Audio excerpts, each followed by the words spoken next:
آج کی ویڈیو جو ہے یہ بڑی شاندار ٹاپک پہ ہے اور اس ٹاپک کا نام ہے پریکٹس۔ جب بھی آپ کسی کامیاب انسان کو دیکھتے ہیں، جب بھی آپ کسی ماسٹر کو دیکھتے ہیں، جب بھی آپ کسی ایسے شاہکار انسان کو دیکھتے ہیں جو اپنی فیلڈ میں اپنے کام میں اتنی مہارت رکھتا ہے کہ اس کا چرچا، اس کا نام ہر طرف مشہور ہوتا ہے، تو اگر آپ اس کی ایک کی ہیبٹ، ایک ایسی عادت جو اپنانا چاہے جس کی وجہ سے وہ انسان اس مقام پر پہنچا، تو وہ سمپل سی ہیبٹ ہے اور وہ ہے پریکٹس۔ کیونکہ کسی بھی کام کو کرنے کے لیے آپ جتنی پریکٹس کرتے ہیں آپ اس کام میں اتنے ہی ماہر بنتے جاتے ہیں۔ اس پریکٹس کے ورڈ کی اگر ہم چھوٹی سی اگزامپل لیں تو ایک چھوٹی سی سٹوری جو بڑی انسپریشنل سٹوری ہے کہ ایک خاتون ایک جگہ سے گزر رہی تھی اور اس نے وقت کے مشہور آرٹسٹ پکاسو سے اس کی ملاقات ہوئی اور اس نے آٹوگراف کے لیے بات کی کہ مجھے آٹوگراف دے دو، تو پکاسو نے 30 سیکنڈز میں ایک پینٹنگ ڈرا کر کے اس کو دی اور اس کو بتایا کہ اس پینٹنگ کی جو قیمت ہے وہ لگ بھگ 50 لاکھ ہے۔ اور اس عورت کو یقین نہ آیا، وہ عورت گئی، اس نے اس پینٹنگ کو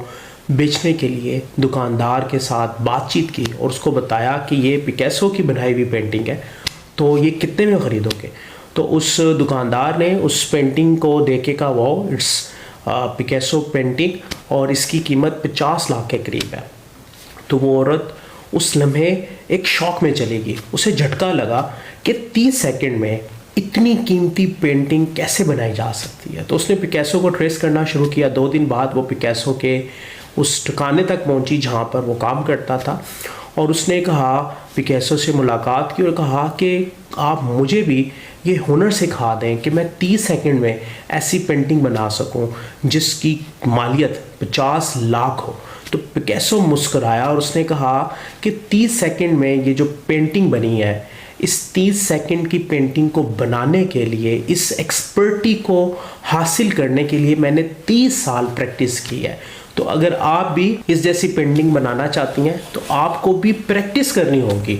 اور وہ پریکٹس کی کوانٹٹی پہ ہے کہ آپ دن میں کتنی دفعہ سے پریکٹس کرتے ہیں۔ تو مجھے 30 سال لگے ہیں اس معیار کی پینٹنگ کو بنانے کے لیے جو میں 30 سیکنڈ میں بنا سکتا ہوں۔ تو پریکٹس کی افادیت اس کہانی سے ظاہر ہوتی ہے کہ جتنے بھی شاہکار تھے، جتنے بھی ماسٹر تھے، وہ اپنے کام میں پریکٹس اتنی کرتے تھے کہ وہ اس مقام پر پہنچ جاتے تھے کہ ان کا شاہکار، ان کا ماسٹر پیس جو ہے وہ بڑے کم وقت میں ایک ایسا شاہکار بنتا تھا، دنیا اس کی تعریف بھی کرتی تھی اور اس کی قیمت بھی لگاتی تھی۔ تو دوستو، آپ کسی بھی فیلڈ سے ہیں، اگر اپنی فیلڈ میں ایکسپرٹی حاصل کرنا چاہتے ہیں تو آپ کو بھی پریکٹس کی ہیبٹ کو اپنانا ہوگا۔ یہ ایسا فارمولہ ہے جس کو اپلائی کر کے آپ اپنے کام کو نکھار سکتے ہیں، آپ اپنی زندگی کو بہتر کر سکتے ہیں۔ اب آپ زندگی کے کسی بھی شعبہ میں ہیں، آپ کوئی بھی کام کر رہے ہیں، آپ پریکٹس کے فارمولے کو اپلائی کر کے اپنی زندگی کو شاندار بنا سکتے ہیں۔ جیسے چھوٹا بچہ جب کرالنگ سٹارٹ کرتا ہے تو اس کے بعد چلنے کی وہ پریکٹس کرتا ہے، وہ پہلے دن چلنا شروع نہیں کر دیتا، کیونکہ پریکٹس ہی وہ قدرت کا قانون ہے جس کو اپلائی کر کے آپ کسی بھی اسکل کو اور کسی بھی اسکل پر عبور حاصل کر سکتے ہیں، اپنے مائنڈ کے مسلز کو ویسا ٹرین کر سکتے ہیں۔ سو پریکٹس کی ہیبٹ یہ ایک ایسی عادت ہے جو انسان کو ہیرو بناتی ہے، جو انسان کو ماسٹر بناتی ہے۔ تو یہ ہیبٹ پازیٹیو ہیبٹ ہے۔ اگر آپ اپنے آپ کو ماسٹر بنانا چاہتے ہیں، اپنے کام کو ویلیویبل بنانا چاہتے ہیں، تو آپ کو اپنے کام کو ماسٹر کرنے کے لیے اس سے بار بار پریکٹس کرنا ہوگا۔